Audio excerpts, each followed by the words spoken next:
niaruguritie uria utanyitwo gukorwo gitangikira maabithaa mbiraru undu umwe na maabithaa kuma honge ciothe cia ugitiri bururi-ini.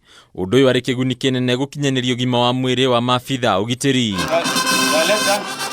Hindi ya uruguria uyu kambi-ini ya mbiraru ya Kabete, Mutongoria wa bururi Uhuru Kenyatta ni agathiririe ikinya riri akirigweta ya kunyihia mitango kwa maabithaa othe a ugitiri.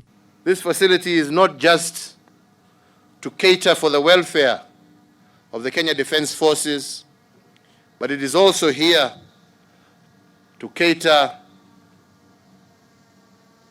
for the needs of our police service, our KWS, our forest guards, our NYS, and all other agencies.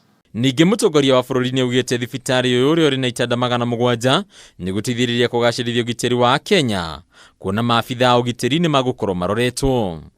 But I must also emphasize that we have also agreed that we will also cater and help support civilian agencies as we move along. So it is the country as a whole that will benefit from what we are doing here. And all this is part of our Big Four agenda. This particular initiative was conceptualized by yourself, and you directed that this must be able to serve the entire security sector.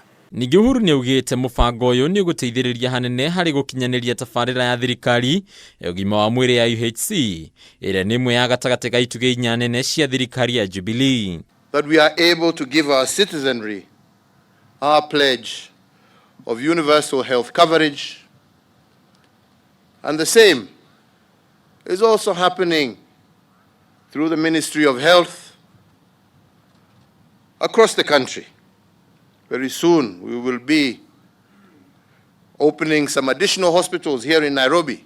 Niguo ukinyaniria ugima wa mwiri wa Kenya, Mutongoria wa bururi ni aranire kugacirithia motungata thibitari-ini ingi cia muingi iria ni hamwe na thibitari wa Kenyatta, thibitari wa Moi na thibitari wa KU. We are building new hospitals at Kenyatta University, as well as a number of other hospital facilities that we shall be opening across the country to ensure that our people have access to health care, which I believe is the foundation of a sound, healthy, secure, and prosperous nation. Mwenaini wake Minister wa ugima wa mwiri Mutahi Kagwe na Minister wa mbiraru Monica Juma ni matugiritie ikinya riri makiuga ni kuhura njeki ugima wa mwiri wa Kenya riu tabarira ta ici gitanyo kurugurio kambi-ini cia mbiraru cia Kahawa na Isiolo. It adds to your list of legacy projects. It adds to the improvement of our health sector and therefore the productivity of our people. Hadini ya Kameme TV, ritwa riakwa ni Bataru wa Mwagi. That's enough, sir.